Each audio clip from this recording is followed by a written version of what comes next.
Footpath ತೆರವು ಕಾರ್ಯಾಚರಣೆ ಬೀದಿ ಬದಿ ವ್ಯಾಪಾರಿಗಳ ಸಂಘದಿಂದ ಆಕ್ರೋಶ ವ್ಯಕ್ತಪಡಿಸಲಾಗಿದೆ.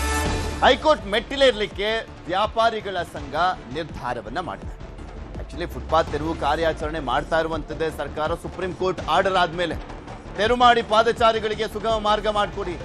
ಆಕ್ಸಿಡೆಂಟ್ಗಳಾಗ್ತಾ ಇದೆ, 30% ಆಕ್ಸಿಡೆಂಟ್ಗಳು ಆಗ್ತಾ ಇರುವಂತದ್ದೇ ಈ ಫುಟ್ಪಾತ್ ಅತಿಕ್ರಮಣದಿಂದ ಅಂತ ಜಿಬಿಎ ಮತ್ತು ಸರ್ಕಾರದ ವಿರುದ್ಧ ಇಂದು ಅರ್ಜಿಯನ್ನ ಸಲ್ಲಿಸುತ್ತಿದ್ದಾರೆ. ಸುಪ್ರೀಂ ಕೋರ್ಟ್ ಆದೇಶ ಉಲ್ಲಂಘನೆ ಅಂತ ಆರೋಪ ಮಾಡ್ತಾ ಇದ್ದಾರೆ. ಬೀದಿ ಬದಿ ವ್ಯಾಪಾರಿಗಳಿಗೆ ಪರ್ಯಾಯ ವ್ಯವಸ್ಥೆಗೆ ಆಗ್ರಹಿಸ್ತಾ ಇರುವಂತದ್ದು ವ್ಯಾಪಾರಿಗಳು. ನಗರದಲ್ಲಿ 350 ಕಿಲೋಮೀಟರ್ಗೂ ಹೆಚ್ಚು ಉದ್ದದ ರಸ್ತೆಗಳಲ್ಲಿ ತೆರವು ಕಾರ್ಯಾಚರಣೆ ಆಗಿದೆ. ಪ್ರತಿದಿನ 40 ರಿಂದ 50 ಕೋಟಿಯ ವ್ಯವಹಾರಕ್ಕೆ ಹೊಡೆತ ಬೀಳ್ತಾ ಇದೆ ಅಂತೆಲ್ಲ ಒಂದು ಅರ್ಜಿಯಲ್ಲಿ ಉಲ್ಲೇಖ ಮಾಡಿದ್ದಾರೆ. ನಾವು ಹೋರಾಟ ಮಾಡಿದ್ರೆ, ಸ್ಟ್ರೈಕ್ ಮಾಡಿದ್ರೆ ಏನು ಉಪಯೋಗ ಇಲ್ಲ. ಕೋರ್ಟ್ಗೆ ಹೋದ್ರೆ ಕೋರ್ಟ್ ಮುಖಾಂತರ ಆದೇಶ ಆಗುತ್ತೆ. ಸುಪ್ರೀಂ ಕೋರ್ಟ್ ಅಲ್ಲಿ ಆದೇಶ ಬಂದಿರತಕ್ಕಂಥದ್ದು ಸ್ಟ್ರೀಟ್ ವೆಂಡರ್ ಎಲ್ಲೂ ತೆಗೆಸಬೇಕು ಅಂತೇಳಿ ಸ್ಪಷ್ಟತೆಗೆ ಹೇಳಿಲ್ಲ.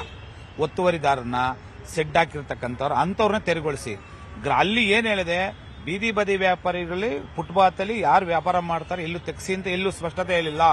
ಈಗಾಗಲೇ ನಾವು ಹೋದ ತಿಂಗಳು ಡೆಲ್ಲಿ ಹೈಕೋರ್ಟ್ ಅಲ್ಲಿ ಮತ್ತು ಡೆಲ್ಲಿ ಸುಪ್ರೀಂ ಕೋರ್ಟ್ ಅಲ್ಲಿ ಇದೇ ತರ ಮುನ್ಸಿಪಾಲಿಟಿ ಕೇಸ್ ಹಾಕಿ ಅವರಿಗೆ ಸರ್ಕಾರ ವಿರುದ್ಧವಾಗಿ ಕೇಸ್ ಬಂದಿರತಕ್ಕಂಥದ್ದು. ಸರ್ಕಾರಕ್ಕೆ ಚಾಟಿ ಬೀಸಿದೆ. ಏನಂತ ಕೊಟ್ಟಿದೆ ಅಂದ್ರೆ, ಬೀದಿ ಬದಿ ವ್ಯಾಪಾರಿಗಳಿಗೆ ಟೌನ್ ಡೆಂಡಿಂಗ್ ಕಮಿಟಿ ಮುಖಾಂತರವಾಗಿ ವೆಂಡಿಂಗ್ ಜೋನ್ ಮಾಡಿ ಆಮೇಲೆ ಶಿಫ್ಟ್ ಮಾಡಬೇಕು. ಯಾರಿಗೂ ನೋಟಿಸ್ ಕೊಡಕ್ ಬರೋದಿಲ್ಲ. ನೋಟಿಸ್ ಕೊಡೋದು ಯಾವಾಗ ಅಂದ್ರೆ ವೆಂಡಿಂಗ್ ಜೋನ್ ಮಾಡಿ ಆಮೇಲೆ ಅವರು ಅಲ್ಲಿಂದ ತೆರವುಗೊಳಿಸಲಿಲ್ಲ ಅಂದ್ರೆ ಅವ್ರಿಗೆ ಫೆನಿಟಿ ಬೀಳುತ್ತೆ. ಅವಾಗ ತೆರವುಗೊಳಿಸಕ್ ನೋಟಿಸ್ ಕೊಡೋದು. ಸಂಪೂರ್ಣವಾಗಿ ನಾವೆಲ್ಲ ಕೂಲಾಕುಷಿತವಾಗಿ ಮಾತಾಡಿರ್ತಕ್ಕಂಥದ್ದು.